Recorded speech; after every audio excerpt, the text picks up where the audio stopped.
Bonjour à tous, bienvenue pour cette vidéo sur les triangles semblables.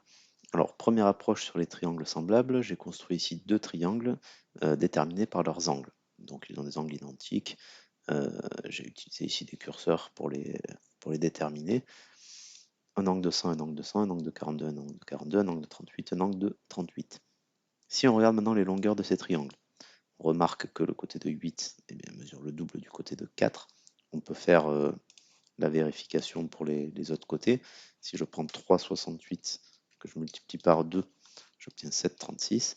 Et si je prends 5,88 et que je multiplie par 2, j'obtiens 11,76, qui n'est pas tout à fait 11,77. Et ça, c'est dû aux arrondis. J'ai demandé au logiciel d'arrondir à 2 décimales, donc ça crée une petite imprécision. Vous voyez que c'est des nombres normalement un peu plus compliqués, mais qui seraient difficilement lisibles. Donc on a bien les côtés de ce triangle qui sont le double des côtés de celui-là.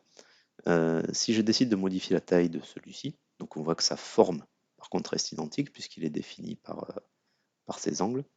Donc là je vais choisir par exemple que f mesure 2, comme ça 2 fois 4, 8, c'est facile à calculer. 1,84, je le multiplie par 4, j'obtiens 7,36. 2,94, je le multiplie par 4, j'obtiens 76, toujours ce petit décalage d'un centième, mais on a l'idée, les longueurs de ce triangle-là mesurent 4 fois plus que la longueur océan. On a conservé le rapport de proportionnalité. Si je définissais les triangles par des angles différents, et donc je changeais la forme de ces triangles, je pourrais retrouver à nouveau de la proportionnalité. J'essaie d'avoir des valeurs avec lesquelles ce sera un peu plus facile de travailler. Voilà.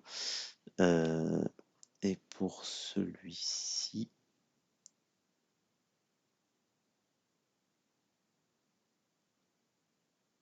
voilà, ah, presque. Voilà. Donc, comme ça, on a 10 qui est le double de 5. On a bien des angles identiques, hein, 62, 107 et 11. 62, 107 et 11. Là, j'ai 1,08. Je multiplie par 2. Ça me donne le 2,16 qu'on a ici. Et 5,41 multiplié par 2, j'obtiens à un centième près le 10,83 qui est là. Donc, à partir du moment où les angles sont identiques, les côtés sont dans une relation de proportionnalité. Ça, c'est la première approche. La deuxième approche, j'ai construit cette fois-ci des triangles définis par le rapport de proportionnalité. Donc j'ai choisi des longueurs pour les côtés d'un triangle. Attention à bien respecter l'inégalité triangulaire. Et après, j'ai choisi ici un coefficient d'agrandissement ou de réduction. Si par exemple je choisis un coefficient de 0,5, je vais avoir des longueurs ici qui sont la moitié des longueurs au-dessus. Et si je regarde là les mesures des angles, eh bien les mesures des angles sont identiques. Si je change mon coefficient d'agrandissement, donc là par exemple je passe sur un coefficient de 2, donc j'ai des longueurs là qui sont le double des longueurs au-dessus, les angles, eux, restent parfaitement égaux.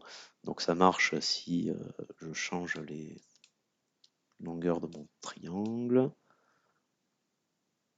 et si je change le coefficient. À partir du moment où les côtés sont dans une relation de proportionnalité, les angles, eux, seront parfaitement identiques. Donc, pour résumer les triangles semblables, ils vont avoir la même forme, mais des tailles qui, elles, vont être différentes. Voilà, merci d'avoir suivi cette vidéo.